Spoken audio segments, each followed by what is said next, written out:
इस वीडियो में हम लोग समझेंगे कि हैबर प्रोसेस क्या होता है। ये भी क्लास 10 के एसिड बेस एंड सॉल्ट का एक टॉपिक है। तो हैबर प्रोसेस को अगर पहली बात करें कि हैबर प्रोसेस को डेवलप कौन किया, तो developed by Fritz Haber, FRITZHABER। इन्होंने ये हैबर प्रोसेस को डेवलप किया।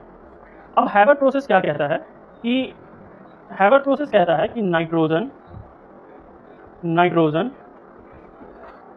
और हाइड्रोजन जो है ये रिएक्ट करेंगे, ठीक है, विथ ईच अदर, ठीक है। और इनके रिएक्शन का एक रेशियो होगा, ठीक है। किस रेशियो में करेंगे?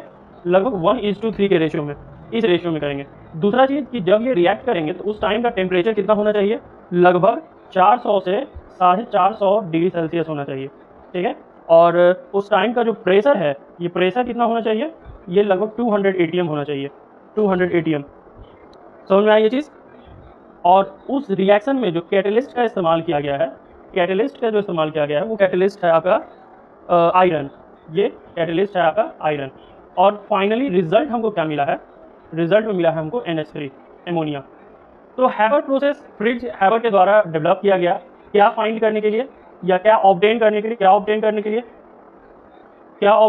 लिए? तो एमोनिया को ऑब्टेन करने के लिए, एमोनिया NH3, इसको पाने के लिए हैबर प्रोसेस लाया गया। हैबर प्रोसेस क्या कहता है कि नाइट्रोजन और हाइड्रोजन रिएक्ट करेंगे एक दूसरे से 1:3 के रेशियो में, और उस टाइम का टेम्परेचर रहेगा 400 से 450 डिग्री सेल्सियस, प्रेशर रहेगा 200 ATM, कैटलिस्ट रहेगा आयरन। कैटलिस्ट मतलब आप लोग समझते होंगे कि कैटलिस्ट वो सब्सटेंस होता है जो केमिकल रिएक्शन को फास्ट कर देता है, ठीक है। कैटलिस्ट क्या होता है? वो सब्सटेंस होता है जो केमिकल रिएक्शन को फास्ट कर देता है। इतना करने पर हमको मिलेगा क्या? NH3, ठीक है। N2 + H2 ये रिएक्ट किए कब? पहले तो 200 ATM इस टाइम का प्रेशर है, टेम्परेचर है लगभग 400 से लेके 450 डिग्री सेल्सियस। और यहाँ जो कैटलिस्ट का यूज़ किया गया है, ये क्या है? Fe।